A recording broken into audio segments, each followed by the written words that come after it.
የኢራን ጦር ትራምፕን ጉድ ሰርቷቸዋል። ዋሽንግተን ያልጠበቀችውን ሽንፈት ተከናንበዋለች። የኢራን ጦር እጅ አልሰጥም ብሎ የተከተለው ከመከላከል ወደ ማጥቃት የተሸጋገረው እርምጃ አሜሪካንን ዋጋ አስከፍሏታል።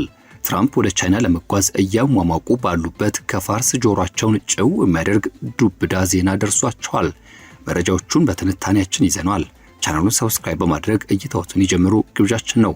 ቪዲዮ ላይክ ማድረግ ደግሞ ቀዳሚ እርምጃ ያድርጉ። መልካም ቆይታም።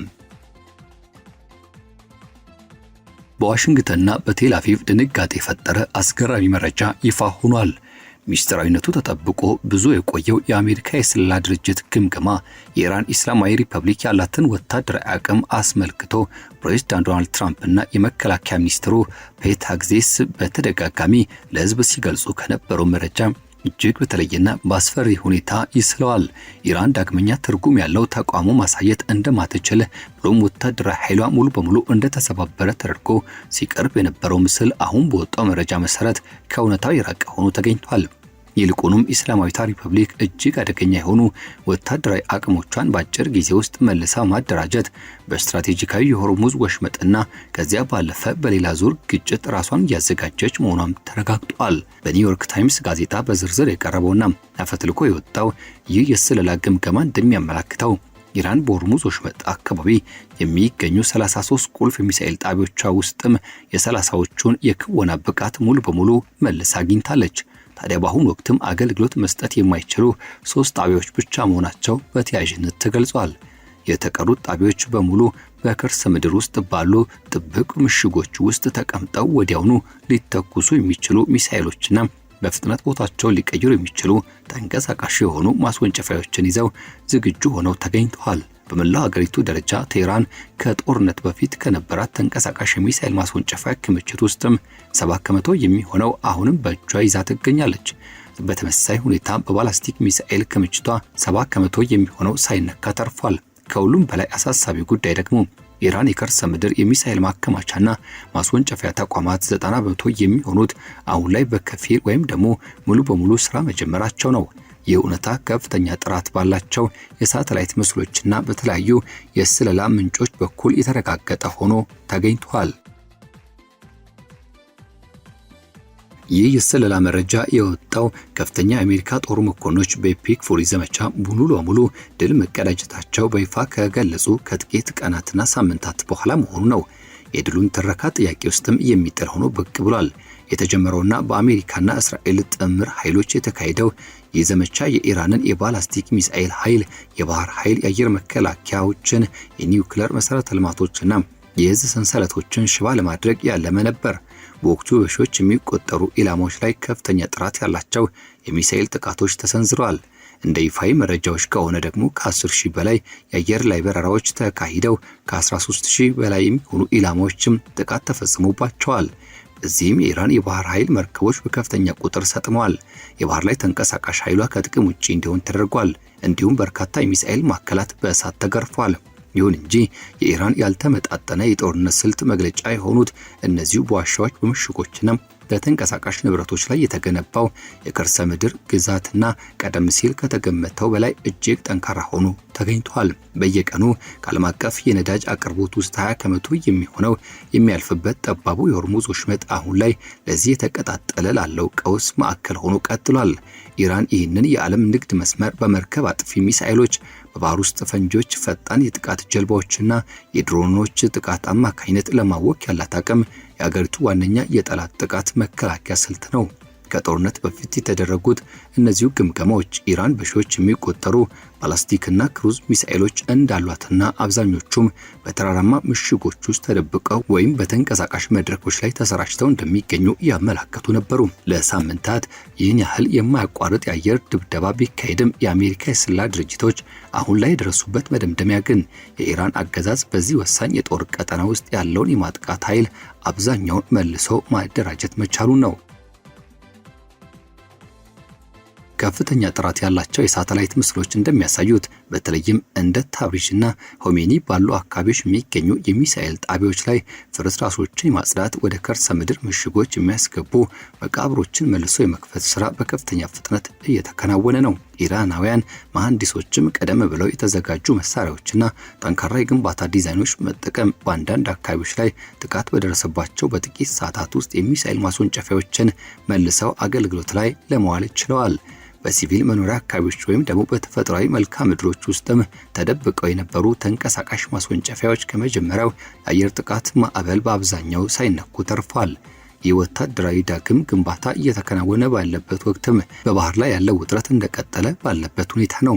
የአሜሪካ ኃይሎች በኢራን ላይ የተጣለውን ከፊል የባህር ላይ እገዳ ለማስፈጸም ጥረታቸውን በቀጠሉበት በዚህ ወቅት ላይ ከኢራን መርከቦችና ከባህር ፈንጂዎች ጋር የተያዙ አልፎ አልፎ የሚከሰቱ ግጭቶች የነዳጅ ጫኝ መርከቦችን የመድን ዋጋ በከፍተኛ ሁኔታ እንዲጨምር፣ የንግድ መርከቦች የጉዞ መስመርም እንዲስተጓጎል እያስገደደ ይገኛል። የዓለም አቀፉ የኢነርጂ ገበያም ይህኑ ጫና በከፍተኛ ሁኔታ እየተሰማው ነው። በአሜሪካ ውስጥ የአንድ ጋሎን ነዳጅ ዋጋ በአማካይ ወደ $4.39 ከፍ ያለ ሲሆን በአንዳንድ አካባቢዎች ደግሞ በአቅርቦት እጥረት ስጋትና በነዳጅ ማጣሪያ ፋብሪካዎች መስተጓጎል ሳቢያ ዋጋው ከዚህም በላይ እየናረ ታይቷል። አጠቃላይ ዋጋ ግሽበትም ወደ 3.8 ከመቶ ተጠግቷል። ይህ ብቻ አይደለም።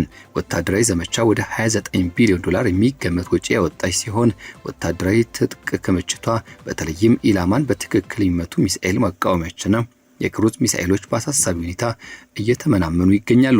የፔንታገን እቅድ አውጪዎች በአሁኑ ወቅትም ያሉባቸውን ወታደራዊ ግዴታዎች እየተወጡ የተመናመነውን የትጥቅ ክምችትን መልሰው ለመተካት ከፍተኛ ጥረት እያደረጉ ይገኛሉ። ፕሬዝዳንት ዶናልድ ትራምፕ በሲቢኤስ ኒውስ ላይ ቀርቦ በሰጡት መግለጫ ኢራን ሚሳኤሎች ተበታትኗል፣ ሀገሪቱ በወታደራዊ ረገድ አንዳችም የቀራት ነገር የለም በማለት ተናግረው ነበር። የመከላከያ ሚኒስትሩ ፔት ሄግሴስም በፔንታገን ለጋዜጠኞች በሰጡት መግለጫ የፒክ ፉሪ ዘመቻ የኢራንን ወታደራዊ ኃይል በሚቀጥሉት በርካታ ዓመታት ከጥቅም ውጪ በሆነ ሁኔታ ደምስሷል ሲሉ አውጀው ነበር። እነዚህ መግለጫዎች ከጦር ሜዳ የወጡ ከነበሩ መርከቦች ስለመስመጣቸው፣ የእዝ ማዕከላት ስለመውደማቸው፣ የሚሳኤል መሰረተ ልማቶችም ዶግ አመድ ስለመደረጋቸው ከሚገልጹ የመጀመሪያ ዘገባዎች መካከል የሚጣጣሙ ነበሩ። ይሁን እንጂ በወርሃ ግንቦት መጀመሪያ ላይ የወጣው ሚስጥራዊ ግምገማ የሚነግረን ታሪክ ግን የመትረፍና ራስን መልሶ የማደራጀት ታሪክን ነው። በኤፕሪል ወር በተደረጉ የአሜሪካ ግምገማዎች እንደሚያሳዩት በወቅቱ ከኢራን ሚሳኤል ማስወንጨፊያ ውስጥ ግማሽ ያህሉ አሁንም በስራ ላይ የነበሩ ወይም ደግሞ መልሰው ሊሰሩ የሚችሉ እንደነበሩ ነው። እስከ ግንቦት ወር ድረስም ባለው ጊዜ ኢራን ባደረገችው ከፍተኛ ጥረት ይህ ቁጥር ይበልጥ ጨምሯል። ለበርካታ አስርት ዓመታት እንዲህ አይነት የአየር ጥቃት ለመቋቋም ተብለው የተገነቡ የከርሰ ምድር ተቋማት ከባድ ድብደባዎችን ቢቀጥሉም አሁንም ድረስ ታዲያ ሙሉ በሙሉ ሊፈርሱ አልቻሉም። ኢራን መሳሪያዎቿን በመላው ሀገሪቱ የመበተን ጠላትን የማሳሳትና በፍጥነት የመጠገን ስልት ለዓመታት ከእስራኤል ጋር በነበራት ግጭትና በቆዩባት ማዕቀቦች ያዳበረችው ክህሎት ነው አሁን ላይ ትልቅ ውጤትም እያስገኘላት ይገኛል። ወታደራዊ ባለሙያዎች እንደሚሉት ከሆነ የአንድ ሀገር የባላስቲክ ሚሳኤል መርሃ ግብር በአየር ጥቃት ብቻ ሙሉ በሙሉ ማጥፋት ወይም ደግሞ በተለይ እንደ ኢራን ያለ ሰፊ መልክዓ ምድራዊ ጠቀሜታ የዳበሩ ቴክኖሎጂዎች ያላትን ሀገር እጅግ በጣም አስቸጋሪ ተግባር ነው። ከጦርነት በፊት የነበሩት ሚሳኤል ክምችቶቿ በተለያዩ ርቀቶች የሚተኩሱ 3000 የሚጠጉ ባላስቲክ ሚሳኤሎች የሚይዝ ሲሆን ይህ ደግሞ ከፍተኛ የሆነ የድሮን ኃይል የታጀበ ነበር። ምንም እንኳን የሚሳኤል ማምረቻ ፋብሪካዎች ከፍተኛ ጉዳት ቢደርስባቸውም የባህር ኃይሏ ከባህር ላይ ቢጠፋም አሁንም በእጇ የሚገኘው ከ2000 በላይ የሚሆነው ሚሳኤል ክምችት ለንግድ መርከቦች፣ በአካባቢው ለአሜሪካ የጦር ሰፈሮች እንዲሁም ቀጠናዊ አጋሮች እጅግ አስፈሪ ስጋትን ቀጥሏል። ፕሬዝዳንት ትራምፕ በቤጂንግ ለሚደረገው ከፍተኛ ጥንቃቄ የሚሻው የጉባኤ ንግግር ዝግጅት ያደረጉ ባሉበት በዚህ ወቅት ላይ የእስራኤል ባለስልጣናት ከፍተኛ ስጋታቸውን እየገለጹ ይገኛሉ። ሲኤንኤን እንደዘገበው ከሆነ ኢየሩሳሌም የኢራን ዋና ዋና ስጋቶች ማስወገድ የማይቻል መጥፎ ስምምነት ሊደረግ ይችላል የሚል ከፍተኛ ስጋት አድሮባታል። አንድ ከፍተኛ የእስራኤል ባለስልጣን ሁኔታውን ሲገልጹ እንዲህ ብለዋል። ምንም አይነት ስምምነት ባይኖር ደስተኞች ነን። በሆርሙዝ ወሽመጥ ላይ ያለው ከበባ ቢቀጥል ደስ ይለናል። እንዲሁም ኢራን ተጨማሪ ማዕቀቦች ቢሰነዘሩባትም ለእኛ ታላቅ ደስታ ነው ሲሉ ተደምጠዋል። ይህ አቋም የእስራኤልን የህልውና ስጋት የሚያንጸባርቅ ነው። የኢራን አገዛዝ አይሁዳዊቷ መንግስትን ከበው የሚገኙትን እንደ ሄዝቦላና ሐማስ ያሉ ተላላኪ ቡድኖች ለረጅም ጊዜ ሲረዳና ሲያስታጥቅ ቆይቷል። ቴል አቪቭን የመምታት አቅም ያላቸው ባላስቲክ ሚሳኤሎች ከኒውክሌር ክምችት ጋር ተዳምረው ለእስራኤል ለትውልድ የሚሻገር ስጋት ናቸው። በእስራኤል በኩል ሮሪንግ ላየን ተብለው የሚጠሩና በኤፒክ ፉሪ ዘመቻ ውስጥም የተካተቱ የእስራኤል አየር ጥቃቶች ማስወንጨፊያ ብቻ ሳይሆኑ የኢራን መሪዎችን ኢላማ ያደረጉ ነበሩ። በወቅቱ በነበረው የመጀመሪያ ምዕራፍ ላይም የኢራን ከፍተኛ መሪ አሊ ሐሜኒን ጨምሮ በርካታ ከፍተኛ መሪዎች መገደላቸው ተዘግቧል። ይሁን እንጂ ተላላኪ ቡድኖቹ አሁንም በንቃት የተንቀሳቀሱ ሲሆን የኢራን የሚሳኤል አከርካሪ እስካሁን አልተሰበረም። ጠቅላይ ሚኒስትር ቤንያሚን ኔታንያሁ ጦርነቱ ገና አላበቃም በማለት በይፋ ተናግረዋል። ኔታንያሁ አጽንኦት ሰጥተው እንደተናገሩት ከሆነም በኢራን እጅ የሚገኘው የበለጸገ ዩራኒየም ክምችት መወገድ፣ የኒውክሌር ማበልጸጊያ ጣቢያዎች መፍረስ፣ የሚሳኤል መርሃ ግብሮች መገደብና የኢራን ተላላኪ መረቦች መበጠስ አለባቸው። በእስራኤል እይታ እነዚህ ነጥቦች ያላካተተ ማንኛውም አይነት ስምምነት ለወደፊት ግጭት እድሜን እንደ መግዛት የሚቆጠር ሁኔታውን ይበልጥ ወደ ከፋ ደረጃ የሚወስድ ከመሆን ባለፈ ሌላ ትርጉም የለውም ይላሉ። ኢራን ወታደራዊ አቅሟን መልሳ ያደራጀች መሆኑን በታወቀበት በዚህ ወቅትም የቀጠናው ሰላም አሁንም በገደል አፋፍ ላይ እንደሚገኝ በግልጽ ይታያል። ፕሬዝዳንት ዶናልድ ትራምፕ ወደ ቤጂንግ የሚያደርጉት ጉዞ በዚህ አስቸጋሪና በውጥረት የተሞላ ዓለም አቀፋዊ ሁኔታ ውስጥ የሚከናወን ነው። የቻይናው ፕሬዝዳንት ሺ ጂንፒንግ ከአሜሪካ የስለላ ተቋም የወጡ መሰል መረጃዎች የማግኘት እድል ይኖራቸዋል። ቻይና የኢራን የነዳጅ ምርት ዋነኛ ገዢ ከመሆን ባሻገር የቴህራን ስልታዊ አጋር በመሆኗ በዓለም አቀፍ የነዳጅ ገበያ በማዕቀብ አፈጻጸም ሂደትና ሊፈጠሩ የሚችሉ የድርድር መድረኮች ላይ ከፍተኛ ተጽዕኖ የመፍጠር አቅም አላት። በሆርሙዝ ወሽመጥ አካባቢ የተከሰተ ያለው የማያቋርጥ መስተጓጎል አሁን ላይ ዓለም አቀፋዊ የንግድ አቅርቦት ሰንሰለትን በእጅጉ ያዳከመው ሲሆን ይህም ለሌሎች አማራጭ የነዳጅ አቅራቢ ሀገራትም ተጠቃሚነትን ፈጥሯል። በሌላ በኩል ደግሞ አሜሪካ ኢራንን በኢኮኖሚ ረገድ ለብቻዋ ለማግለል የምታደርገውን ጥረት እጅግ ውስብስብ አድርጎታል። ትራምፕ ራሳቸው በሰው ሰራሽ መተንፈሻ መሳሪያ ላይ እንደሚገኝ በሽተኛ በማለት የገለጹት የተኩስ አቁም ስምምነት በአሁኑ ወቅት ላይ በቀጭን ክር ላይ የተንጠለጠለ ይመስላል። ኢራን ይህንን የጊዜያዊ ጋብቻ ወቅትን በመጠቀም ኃይሏን ዳግም ለማደራጀት የፈራረሱ ምሽጎቿንና ፍርስራሾቿን ለማጽዳት ወታደራዊ ንብረቶቿን ስልታዊ በሆኑ ቦታዎች ላይ መልሳ ለማስፈር ትጠቀምበታለች። የአሜሪካና የእስራኤል ወታደራዊ ኃይሎች በበኩላቸው ዳግመኛ ለማጥቃት በሚያስችል ከፍተኛ ደረጃ ዝግጁነት ላይ እንደሚገኙ ሲገለጽ፣ በሆርሙዝ ወሽመጥ ላይ የሚነሱ ማናቸውም ስጋቶች ፈጣን ምላሽ ለመስጠት የሚያስችሉ የጥቃት እቅዶች አዘጋጅተው በመጠባበቅ ላይ ናቸው።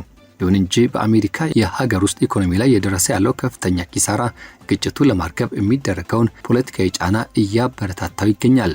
የኢራን ወታደራዊ አስተምህሮ ወይም ደግሞ ዶክትሪን ለረዥም ጊዜ ቅድሚያ የሚሰጠው ወታደራዊ ኃይሏ ከባድ የተባሉ ጥቃቶች በኋላ ተርፎ እንዲቀጥል ለማድረግ ነው።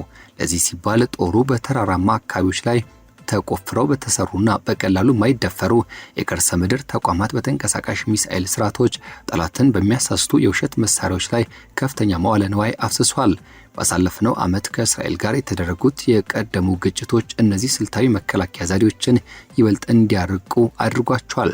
ወታደራዊ ኃይሏን በሰፊው የሀገር ውስጥ ግዛት እንዲበተን ማድረጓ ከመሰረተ ልማት ግንባታዎች ጋር ማቀናጀቷና ተመጣጣኝ የሆነ የጦር መሳሪያ ክምችት እንደ ባህር ፈንጂዎች፣ በትናንሽ ጀልባዎች የሚሰሩ ጥቃቶችና እንዲሁም ሰው አልባ አውሮፕላኖች ላይ መመከቷ ጠላቶች የየብስ ጦርነት ውስጥ ሳይገቡ ወይም ረዥም ጊዜ የሚወስድ ዘመቻ ሳይከፍቱ ኢራንን ሙሉ በሙሉ ወታደራዊ አቅም ማሳጣት እጅግ አስቸጋሪ እንዲሆን አድርጎታል። ይህ ደግሞ ዋሽንግተን ሆነች ኢየሩሳሌም እስካሁን ድረስ ሊመርጡት ያልፈለጉት አማራጭ ነው። ከተኩስ አቁም ስምምነቱ በኋላ እንደ ታላቋ ደሴትና ከተለያዩ የሚሳኤል ማዕከላት የተገኙ የሳተላይት ምስሎች እንደሚያሳዩት በቦታዎቹ ላይ ከፍተኛ ጉዳት ቢደርስም አሁን ላይ ግን የማገገም ምልክቶች በግልጽ እየታዩ ነው።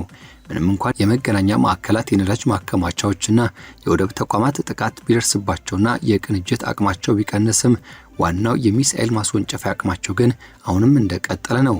የአሜሪካ የስለላ ተቋም የእስልምና አብዮታዊ ዘበኛ ኃይል የተቀበሩ ወታደራዊ ንብረቶችን ለማውጣት የሚያደርገውን ጥረት እየተከታተሉ ሲሆን ጥገናዎቹ ለማከናወን የሚያስፈልጉ የቴክኖሎጂ አካላትን ከውጭ ሀገር ለማስገባት ጥረት የተደረገ መሆኑ የሚገልጹ ሪፖርቶች በስፋት ወጥተዋል። አፈትልኮ የወጡ የስለላ መረጃዎች እንደሚያመላክቱት በአሜሪካ ኮንግረስና በመገናኛ ብዙሃን ዘንድ ክርክሮችን እየተፋፋሙ በቀጠሉበት በዚህ ጊዜ በመንግስት ላይ የሚደረገው ጫና ጨምሯል። ፕሬዚዳንት ትራምፕ በቅርቡ ከኢራን ጋር የቀረቡትን የሰላም ጥያቄዎች በቂ አይደለም በማለት ውድቅ ያደረጉ ሲሆን በኒውክሌር መርሃ ግብር ላይ ግልጽና ሊረጋገጡ የሚችሉ ስምምነቶች እንዲደረጉ መጠየቃቸውን ቀጥሏል። የመከላከያ ሚኒስትሩ ፔት ዋይት ሀግዜስ በበኩላቸው ዲፕሎማሲያዊ አካሄድ የማይሳካ ከሆነ የአሜሪካ ጦር ዳግመኛ ወታደራዊ እርምጃ ለመውሰድ በከፍተኛ ዝግጁነት ላይ እንደሚገኝ ደጋግመው ገልጿል። እስራኤል በተጨማሪ የአየር ጥቃቶችን ለመሰንዘር ፍላጎት እንዳላት ፍንጭ እየሰጠች ትገኛለች። በሌላ በኩል ደግሞ ኢራን አልገዛም ባይነትና የጥንካሬ ምልክቷን ያሳየች ነው። አብዛኛው የሚሳኤል ኃይሏ ሳይነካ መቆየቱ የሆርሙዝ ወሽመጥ ዳግመኛ ለመዝጋት ወይም ደግሞ ከባህረ ሰላጤው ሀገራት ጋር ጥብቅ ሂደትን ለመሰንዘር እንደ ማስፈራሪያ እንድትጠቀምበት እድል ሰጥቷታል። ይህ ግጭት ወደ ሰፊ ቀጠናዊ ጦርነት ሊያመራ ይችላል የሚል ስጋትም ተፈጥሯል። በሊባኖስና በሌሎችም አካባቢዎች የሚንቀሳቀሱ የኢራን ተላላኪ ቡድኖችም ሁኔታውን ይበልጥ ውስብስብ እያደረጉት ይገኛሉ። አሁን ላይ አፈትልኮ የወጣው ይህ ምስጢራዊ መረጃ ኢራን በአጭር ጊዜ ውስጥ ድል እንደምትቀዳጅ ወይም ደግሞ አሜሪካ ትሸነፋለች የሚል አንድምታ አለው። አሜሪካና እስራኤል በኢራን የባህር ኃይል ላይ የማይካድ ከፍተኛ የተባለ ጉዳት ያደረሰ ሲሆን የምርት ሂደቷን በማዳከምና ቀድሞውኑ በማዕቀብ ለተጎዳው ኢራን ኢኮኖሚ ከባድ የተባለ ኪሳራ እንዲከናነቡ ያደርጋል። ይሁን እንጂ ከ70 ከመቶ በላይ የሚሆኑት ቁልፍ ወታደራዊ ንብረቶች ከአደጋ ተርፈው መቆየታቸው ያለ ከባድ ወታደራዊ ግጭት ኢራንን አቅሟን ሙሉ በሙሉ ማዳከም ምን ያህል ፈታኝ እንደሆነ በግልጽ ያሳያል። ለሚቀጥሉት ሳምንታት ዲፕሎማሲው በሀገሪቱ መከላከያ ላይ ያለውን ልዩነት ሊያጠብ ይችላል ወይስ ደግሞ የሆርሙዝ ወሽመጥ ዳግመኛ ይጮሃሉ የሚለውን የሚፈትን ይሆናል።